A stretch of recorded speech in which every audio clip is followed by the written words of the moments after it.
Hello everyone, आज हम analyse करेंगे इंडक्टर के आरएल लोड के आउटपुट करंट का बिहेवियर एक्सपोनेंशियल और साइनसॉइडल के टर्म में क्यों है। ठीक है, उसके पहले आपको कुछ basic you should be able to know how does the source free RLC circuit behaves. उसको कहते हैं हम ट्रांजिएंट बिहेवियर। ठीक है, छोटा सा देख लेते हैं शॉर्ट में एकदम। ठीक है, डिटेल एनालिसिस के लिए यू शुड रेफर अलेक्जेंडर साइडो की बुक फॉर डिटेल एनालिसिस। हम बस क्विकली शॉर्ट में डिस्कस कर लेंगे how does the source free RLC network works. So this is your RLC network. Assume that the current flowing through the network is I. So इसको मैं second order differential equation लिखूंगा मैं d2i by dt square plus r by l di by dt plus 1 by lc equals to 0। ठीक है, ये equation इसका बन जाएगा। This is the second order differential equation. तो इसी को हम कहते हैं सेकंड ऑर्डर इलेक्ट्रिक सर्किट। आपको ऑर्डर नहीं समझ में आ रहा है, ठीक है, तो इसका एक शॉर्टकट है order equals to number of the energy storage elements. Energy storage elements कितने हैं ये सर्किट में? दो, एक इंडक्टर है, कैपेसिटर है। Resistor is not a energy storing element, it is the energy dissipating element. ठीक है, इसमें दो। ठीक है, so this is the second order system. So इसका कैरेक्टरिस्टिक्स इक्वेशन बनता है s square plus R by L s plus 1 by L C equals to 0। Second order equation है ये, क्वाड्रेटिक इक्वेशन बन गया, तो इसके दो रूट्स निकलेंगे। So roots of the quadratic equation S1 S2 ये निकल जाएंगे minus R by 2l plus minus under root of R by 2l का whole square minus 1 by L C. ठीक है, और इसी इक्वेशन को हम एक दूसरे फॉर्म में लिखेंगे S1 S2 is equal to minus alpha plus minus alpha square minus omega 0 square. ठीक है, आर बाय एल को हमने लिख दिया है alpha equals to R by 2l और ये ओमेगा हो गया हमारा 1 by root L C. So ये omega is called as the undamped natural frequency of oscillation. Oscillations क्यों हो गए इसमें? Because there are two energy storage elements. अगर कैपेसिटर एनर्जी रिलीज कर रहा है in a form of the electric field, तो इंडक्टर एनर्जी स्टोर करेगा in a form magnetic field. जब एनर्जी इंडक्टर स्टोर कर लेगा in the form of magnetic field, उसके बाद एनर्जी इंडक्टर रिलीज करेगा, और जो एनर्जी रिलीज कर रहा है वो कैपेसिटर एब्जॉर्ब कर रहा है, और कुछ टाइम बाद energy absorb 2 and 4 there is the flow of energy. So oscillatory response आता है, और कुछ टाइम बाद energy will be 0 because of the resistor. ठीक है, रजिस्टर के वैल्यू के वजह से वो एनर्जी डिसिपेट होना भी शुरू हो जाएगा, but there will be the oscillatory response available. ठीक है, सो अगर इसका आप करंट निकालोगे, so to solve differential equation इसका आंसर आएगा a e to power minus S1t plus A2 e to power minus S2t। इस फॉर्म में आएगा आपका answer current flowing through the RLC series circuit. ठीक है, सो इसके एक 3 ग्राफ बनते हैं। एक हम बोलेंगे अनडैम सिस्टम, एक क्रिटिकल डैम सिस्टम और एक ओवर डैम सिस्टम रहती है। ठीक है, और तीनों सिस्टम में हम अल्फा और ओमेगा के साथ खेलते हैं।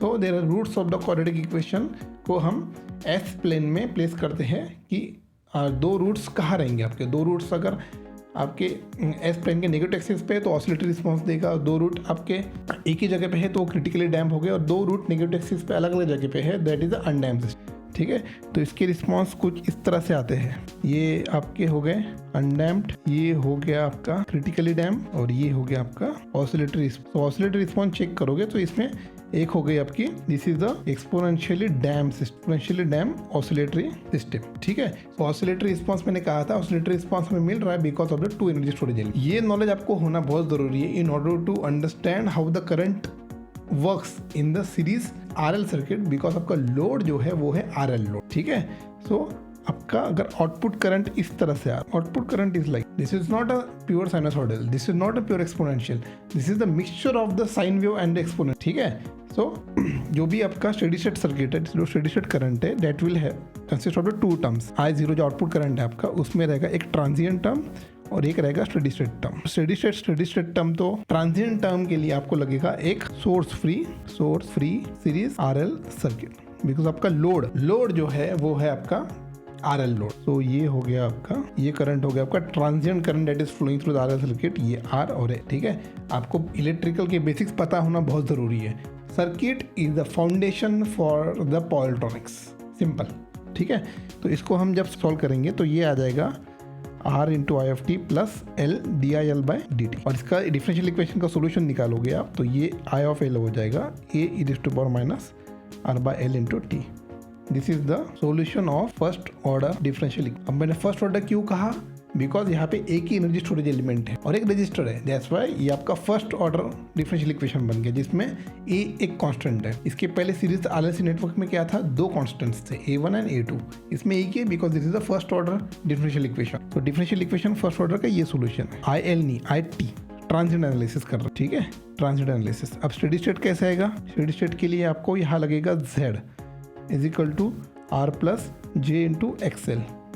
Z है इम्पिडेंस आउटपुट का और इसका परफेक्ट, और इसका एंगल कैसे आएगा, tan इनवर्स ऑफ सेल by R। phi is the output perfect triangle, output का परफेक्ट ट्राइंगल है, tan inverse of R by XL by, ठीक है। तो इसको मैं लिखूंगा Vm is the peak value of the input voltage Vm by Z sine of omega T minus 5। ये आपका स्टेडी स्टेट करंट आएगा, ठीक है। स्टेडी स्टेट करंट इस फॉर्म में आएगा, पहले तो ट्रांजिएंट करंट रहेगा, उसके बाद स्टेडी स्टेट करंट रहेगा। इन दोनों को मैं अगर ऐड कर दूंगा, I0 is equal to I transient plus I steady state response, ये हो जाएगा A e to power minus R by L into T plus Vm by Z sine of omega T minus 5। ये Z है आपका output impedance, phi है output perfect triangle, और ये है आपका फाइनल करंट।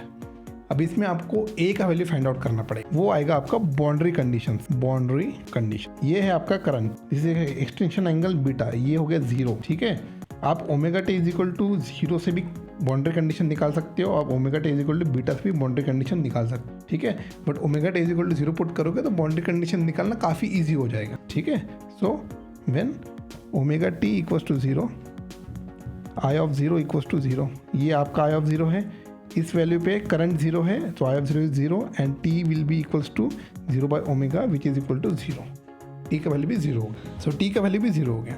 सो बाउंड्री कंडीशन निकालने के बाद जब आप सब ये वैल्यू पुट कर दोगे, ये इक्वेशन कैसे बन जाएगा, I0 का वैल्यू हो गया 0, A तो ऐसे ही रहेगा, इसके बाद माइनस R बाई L भी ऐसे ही रहेगा, T का वैल्यू कर दिया हमने 0 plus Vm by Z sine of omega T हो गया 0 माइनस 5, ठीक है। इसको थोड़ा ऊपर ले लेते हैं, ठीक है। सो ये हो गया ओमेगा टी माइनस 5। इसके बाद कैसे सॉल्व करोगे आप, ठीक है। A is to power 0 plus Vm by Z sine of minus 5, ठीक है। सो A का वैल्यू कैसे आ जाएगा, Vm by Z sine of 5, ये हो गया A का वैल्यू आपका, ठीक है। अब इस A के वैल्यू को आप फाइनल ये इक्वेशन में पुट कर दीजिए, ठीक है। सो ये इक्वेशन कैसे बन जाएगा आपका, अभी फाइनल पुट करने के बाद I0 is equal to Vm by Z sine of 5 e to power minus R by L into t, Vm by Z put कर दिया plus Vm by Z sine of omega T minus 5, okay. तो ये आपका हो गया equation, final equation of the current. So इसमें हम Vm by Z common निकाल लेंगे और इसको लिखेंगे इस फॉर्म में, sine of omega T minus 5 plus sine of 5 e to minus R by L into t. ये हो गया आपका final equation of the output current. अब इसमें दो टर्म्स है, एक है साइनोसॉइडल टर्म और एक है साइनोसॉइडल एक्सपोनेंशियल। इन दोनों टर्म का एडिशन से ही आपका फाइनल आउटपुट करंट आएगा, ये आएगा आपका इस तरह से। जो फर्स्ट पार्ट है वो है साइनोसॉइडल एक्सपोनेंशियल और ये सेकंड पार्ट है साइनोसॉइडल, दोनों का कॉम्बिनेशन से आपका बनेगा output current I0। Power electronics में हर चीज़ का रीज़न है, हर चीज़ की इक्वेशन है, you have to go in the depth. आपको अगर डेप्थ में जाना है तो you should know the very basic circuits of the RLC। That's why I have recommended some good books to you. अगर ये भी आपको अच्छे से समझना है so you can refer AC machines by MG से और एलेक्जेंडर साइडर को, अगर वो समझ में नहीं आया, ठीक है। सो नेक्स्ट लेक्चर में हम अभी वन स्टेप मूव करेंगे, we will go for the bridge rectifiers, ठीक है। अब ये अगर फाउंडेशन आपका बहुत स्ट्रॉन्ग है, ये आपको तीनों सर्किट समझ में आ गए, R load, L load and RL load, ठीक है। C का तो हमने देखा था कि C में हमेशा आपका कैपेसिटर हमेशा डायोड को फॉरवर्ड बायस कर देगा पीक वैल्यू से, ठीक है। सो C का तो जनरली हम लोड नहीं लगाते हैं, बट हम कैपेसिटर को लोड के अक्रॉस लगाते हैं टू मिनिमाइज द रिपल्स, ठीक है। इसको याद रखिएगा, प्योरली कैपेसिटर को हम कभी लोड एज ए यूज़ नहीं करते, बट लोड के पैरेलल में हम कैपेसिटर लगाते हैं to maintain the voltage constant.